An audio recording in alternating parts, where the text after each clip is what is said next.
All right. Hey YouTube, I'm Lucky, and in today's video, we're going to talk about the big nerfs and changes that came to Destiny 2 today with hotfix 3.2.0.2. Let's go ahead and dive right in. Gameplay and investment. Armor fixed an issue where recovery-focused Umbral engrams would sometimes not award armor with a sufficiently high recovery stat. Nice fix there. Definitely feels bad for anyone that turned in an Umbral that was recovery focused and got a terribly low stat. Next up, we have fixed issues where some common, uncommon, and rare armors would provide stat bonuses when used as ornaments as part of armor synthesis. Oh yeah, I remember this. I think it was the old armor, the base armor was giving like +1 stats to everything, which was a really weird bug with that. So I'm glad they fixed that. I mean, I guess I'm not glad they fixed that, but that's good that they fixed that, I guess. Energy Accelerant Mod. Ooh, this one was really interesting for a day. This was probably one of the weirdest days in Destiny when this thing was bugged. No longer increases damage against players. Smart, seems fair enough. Obviously with Symmetry 2 tapping people. No longer increases the base damage of Symmetry, Telesto, Black Talon, and Deathbringer. Telesto has also received another sternly worded lecture. That's too funny. Telesto has broken the game so many times, it's too funny to see it back at it again. Telesto busting things. Sundering Blast, which is the artifact mod, no longer causes overload champions to exit their stun state when damaged by the explosion created by the mod. That's awesome. This work actually really good with unstoppable champions, but with other champions, like overload champions, they would exit their stun state, so they would get stunned, they would get hit by this, and they would exit the stun. So it's good that they fixed Sundering Blast. I'm happy to hear that. Fixed an issue where Star Eater Scales was erroneously applying its damage bonus to weapons and grenades instead of only supers as intended. Dang, that hurts. That is going to put Star Eater Scales from S tier down to, I don't even know what it would be. I have to do some testing, but definitely Celestial Nighthawk is going to be the best damage boosting exotic armor piece, rather. So rip Star Eater Scales. You had a good run. You had a good, 12 days? You had a good run. Increase the maximum number of stacks required for the full damage bonus from 4 stacks to 8 stacks. Interesting. Very interesting. Fix an issue where players could spawn too many Noble Seekers with Boots of the Assembler, the Warlock boots, by stepping in and out of a rift. When Warlocks wearing Boots of the Assembler are extending the duration of a rift, class ability regeneration pauses. Interesting.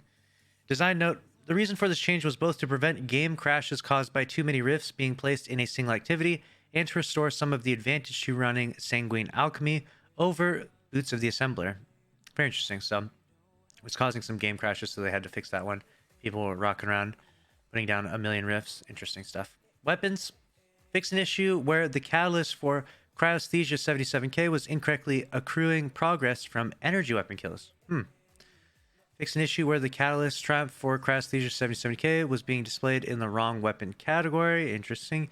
And fix an issue where Cryosthesia 77k could fire multiple free shots without losing the charged shot buff. This was really interesting. You could fire the shot just before, and then you would end up being able to not have to reload, so you could freeze someone, not have to reload, and then just gun them down with the sidearm, which was actually extremely advantageous. But you know, it's still a sidearm, and I didn't really see a whole lot of people doing that.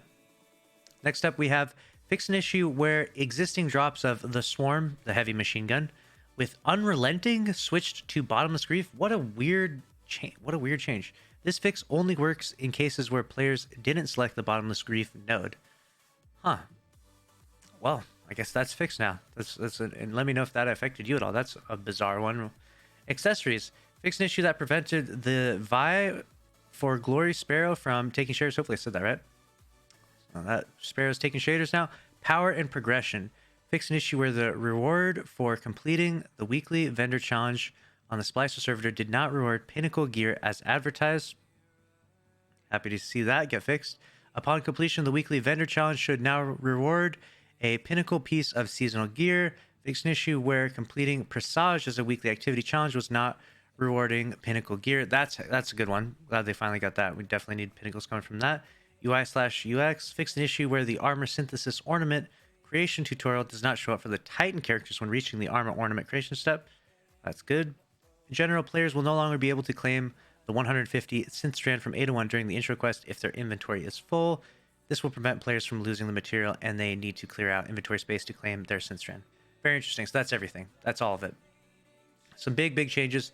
The biggest change, of course, being Well, 3 really is this energy accelerant one is not now going to be changed. I'm happy this will finally be activated. I'm ready to use this. Have to do some tests on it. Sundering Blast. I'm excited to use this finally now. This will actually be really, really good for stunning champions. Maybe even use this during Vault of Glass runs. The champions are pretty easy to run over in Vault of Glass, but there's no reason to not use this. It's a very, very strong mod. And then Star Eaters, rest in peace, Star Eaters. You had a good run. You were super, super OP for a short while, but now you are probably average at best. We'll see. We'll have to do some testing. So that's a wrap. Bungie out there doing some big fixes, some big changes. And I'm happy to see most of these changes. Let me know in the comment section below if you're happy to see these changes as well. These, fixes to the game. And make sure to smash the like button. And I'll see you in the next video. Thanks for watching. Later.